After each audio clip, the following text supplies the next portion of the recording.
Hey friends, and welcome to part 6. This one's going to be a little bit of a mixed bag because I'm going to start out with a few mistakes that you want to try to avoid, and then I'm going to move on into what's better than a referral.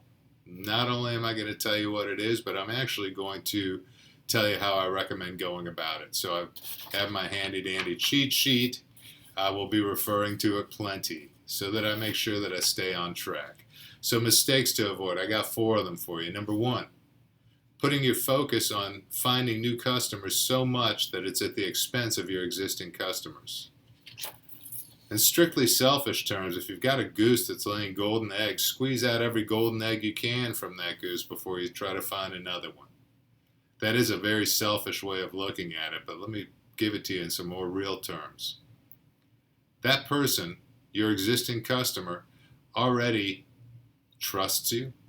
They already believe in you. They already know you care about them. They know that your intentions are good.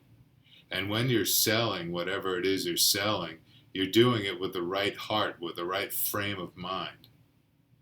So you're doing everything right, and you're just saying, I want to make sure that you know about this new product that came out, or I see what you're doing and I want to help you progress even further.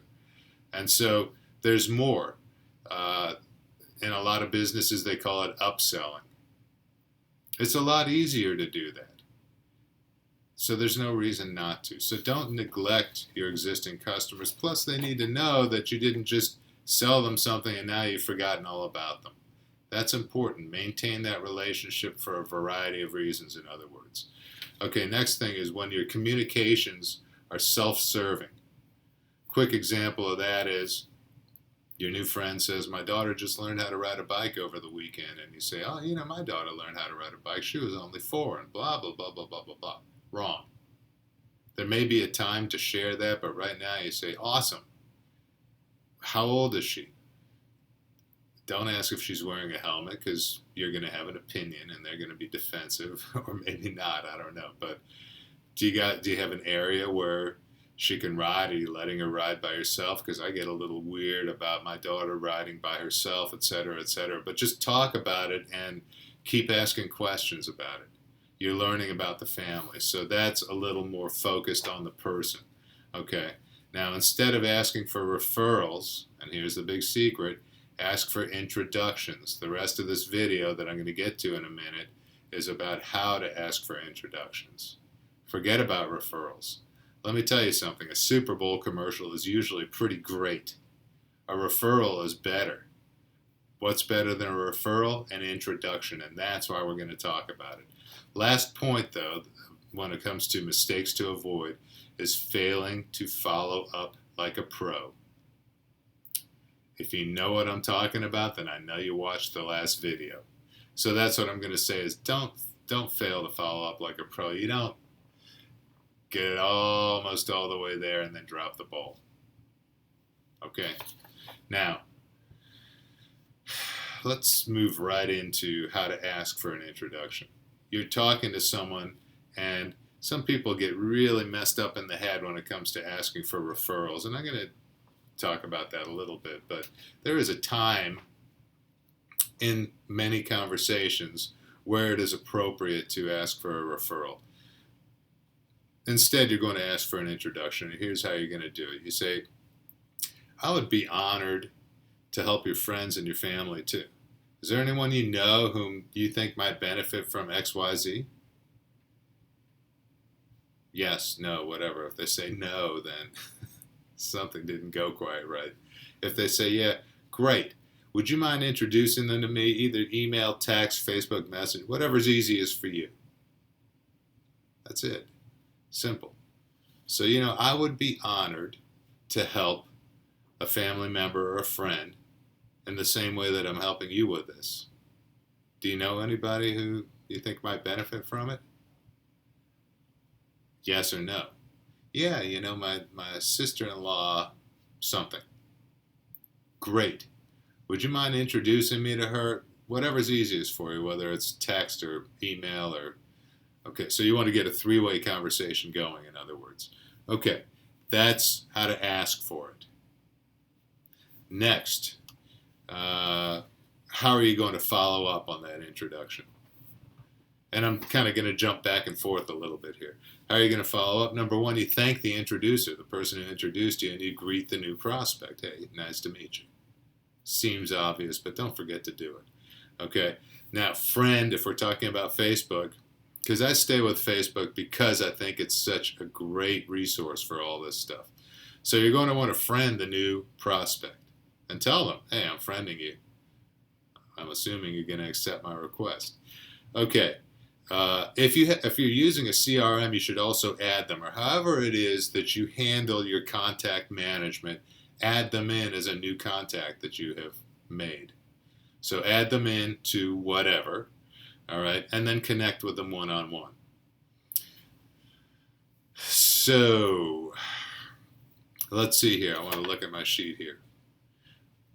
You want to let them know how you're helping your friend without violating any kind of confidentiality. We don't have HIPAA laws, but we have, I don't even know what to call it, limitations on how much we want to say, because sometimes it can be a sensitive topic. So use discretion, but tell them a little bit about how you're helping their friend. They probably already know, but you don't want to be the one who violated some discretion. All right.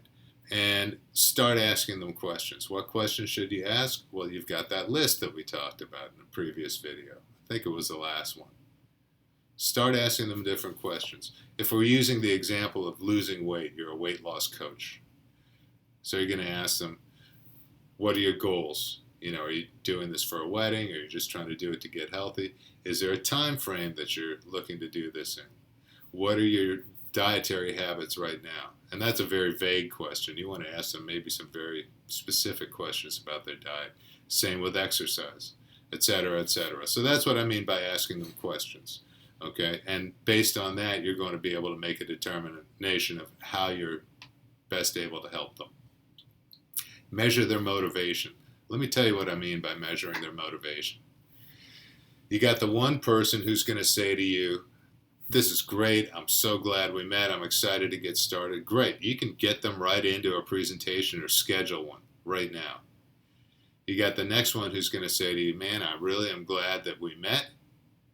I'm swamped for the next 3 weeks. Can I get back to you in 3 weeks? Okay. Number one, their motivation is maybe lower. Maybe they're swamped for 3 weeks. I don't know. I don't care. It's not my business. But no, you don't want to let them get in touch with you, because 3 weeks becomes 4 and 5 and 6 months.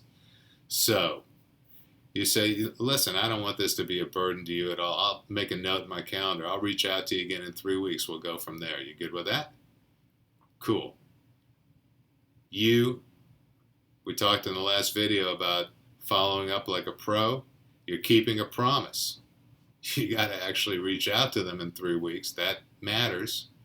But you're not going to be sitting there waiting around going, man, I wonder if they're going to call. Okay, so you are proactive about it. All right, let's see what else I've got going on here. So that's what I mean by measuring their motivation. If they tell you to buzz off, that also is a measure of their motivation. I don't think that's going to happen, not in this scenario. There's too much going on for that to happen. But they may feel that way, and they may shove you off. So don't be surprised if things don't come super easily. What in life that's worthwhile comes really easily? Not much. Okay, so depending on their motivation, you either add them to your follow-ups, you schedule a meeting with them. Your next action is going to be determined by their level of motivation. Okay? If you have some kind of rating system regarding their motivation or the urgency of getting back to them, make sure that you evaluate them properly, give them the right rating. And then what you want to do is you want to circle back and thank the introducer. Simple thank you. You haven't even done anything yet, but you just want to make sure that you thank them.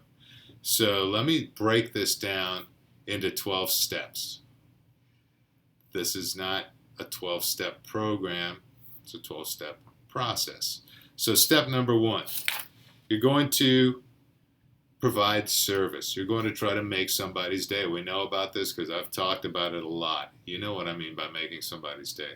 Step two, praise someone. If it's an existing customer, praise them on the progress that they're making using the products that they are buying from you. If not, then praise them on something else, but make sure that it's genuine. Okay? Number 3, gratitude. Thank them for their business. Thank them for their support. Thank them for putting their trust in you. Number 4, caring. Remember, it's because you care for them that you want to help out their friends and their family. I have said to people, I'm putting my month together, and this is why I'm asking you this right now. I've been meaning to ask you, but before I get my schedule together, I want to make sure that if there's someone of yours that I should be taking care of, that I get to them.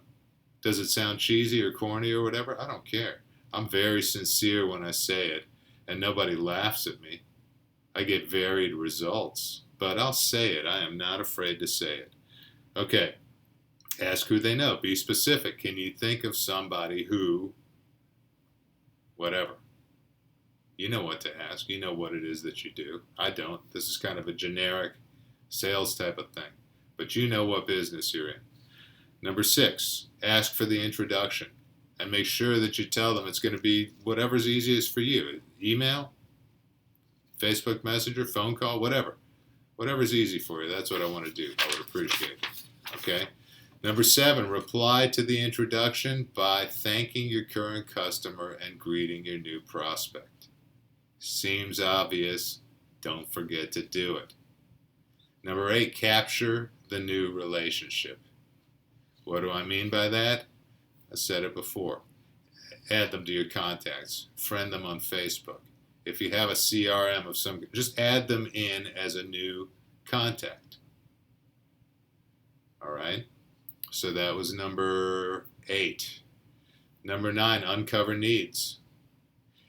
Typically, I would start out by kind of reviewing, these are the things I'm doing with your friend, again, without violating any confidentiality, and then start asking them the questions so that you can uncover what their real needs are, because people will not always be forthright. They won't even always answer questions honestly, but the more you ask, the more you can gather what's really going on and what the real needs and wants are. Number 10, measure their motivation. You know what I mean now by measure their motivation. Based on that motivation, that's going to dictate, do I want to give them a presentation right now? Do I want to give them time? Do I need to reach out to them in X amount of days? How do I proceed? 11, follow up appropriately based on their level of motivation. Okay, 12, circle back to thank and update your customer. It's okay to thank somebody twice, but this time give them a little bit of an update. And I'll tell you what, if it's not working out so well, if the person keeps putting you off, figure out another reason to reach out to the person who introduced you. And, oh, by the way, I just wanted to let you know, it looks like we might be doing some work together, but they put me off a few times. Not in any kind of complaining way. More like, hey, I'm just giving you an update. And you might get a, what? I'm going to kill him. You just sit tight. I'm going to deal with this for you. He needs you. Or whatever. You understand what I'm saying? It can work in your favor, which also works in their favor. Okay, bonus step. Number 13, recruit. I want you to remember one thing, and I've wrote this in a sentence, so I'm going to read it to you. Following this system will always result in a deeper relationship with your current customer and will make them more likely to introduce you to people in the future. Now, why is that? They feel good.